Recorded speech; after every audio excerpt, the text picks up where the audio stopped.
وجاءت سيارة فأرسلوا واردهم فأدلى دلوه قال يا بشرى هذا غلام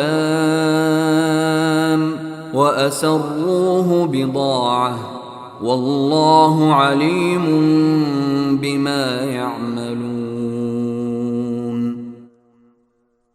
اور دوسری طرف جس جگہ انہوں نے یوسف کو کنویں میں ڈالا تھا وہاں ایک قافلہ آیا۔ قافلے کے لوگوں نے ایک آدمی پانی لانے کے لیے بھیجا اور اس نے اپنا ڈول کنویں میں ڈالا تو وہاں یوسف علیہ السلام کو دیکھ کر پکار اٹھا، لو خوشخبری سنو، یہ تو ایک لڑکا ہے۔